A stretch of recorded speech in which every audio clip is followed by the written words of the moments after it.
होय.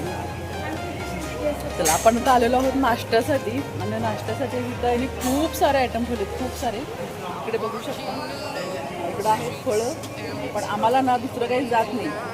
नॉनव्हेजचे सुद्धा बरेच प्रकार आहेत इथे. आणि ते आपल्याला काय खाणं होत नाही, त्यामुळे आपण काय करतो, जितकी शक्य होतं तितकी फळंच खायचा प्रयत्न करतो.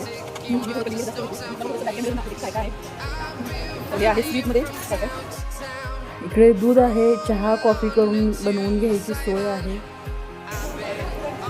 ते बरंच काय काय आहे जे पदार्थ, काही ठराविक पदार्थ आम्हाला माहीत नाही आहेत, मी खाणार पण नाही आहे. नूडल्स आणि आपल्याकडचं म्हणून त्यांनी पोहे, बरंचसं तरी खाणं असं ठेवलेलं आहे जे म्हणजे इंडियन फूड आहे, आपल्याला खायचं सोयीच होईल.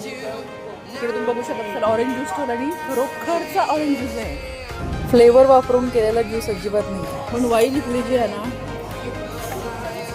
मस्त. बरेचजण बरेच काय काय म्हणत होते या भागाविषयी, पण ठीक आहे, आपल्याला ते सगळं नाही करायचं आहे. करण्यासारख्या पण इथे खूप काही चांगल्या गोष्टी आहेत, छान छान, पण त्या ठेवतो. सगळ्यात महत्त्वाचं मला म्हणजे इथे स्वच्छता जी दिसली ती प्रो लेवलची. म्हणजे बऱ्याच ठिकाणी आता आम्ही जेवढं काही फिरलो, आतमध्ये आम्ही गेलेलो नाही, म्हणजे इतकं फिरलो त्याच्यामध्ये मला प्लास्टिक दिसलं नाही रस्त्याला कुठं, हे सगळ्यात महत्त्वाचं. इकडे ना जसं आयटम संपतील तसे चेंज होत आहे. अगं चहा घेतला असतं मम्मी. इकडे बनवून घ्यायची सोय आहे आणि एक हॉटेलचा आतनं नजारा. म्हणजे चला बाहेर. इकडे काही पदार्थ गरमागरम बनवून देत आहेत ज्याला हवं तसं.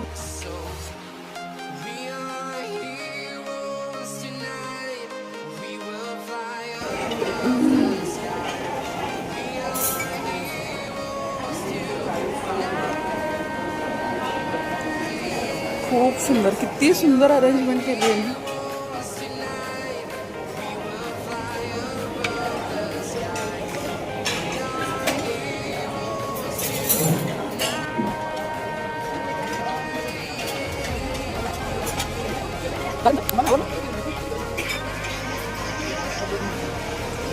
ज्याला ज्याची जशी गरज आहे तसं त्यामध्ये झालं. बट चांगली आहे, थोडी टेस्ट वेगळी आहे कारण ते हे आहे, हां दूध पावडरचं आहे.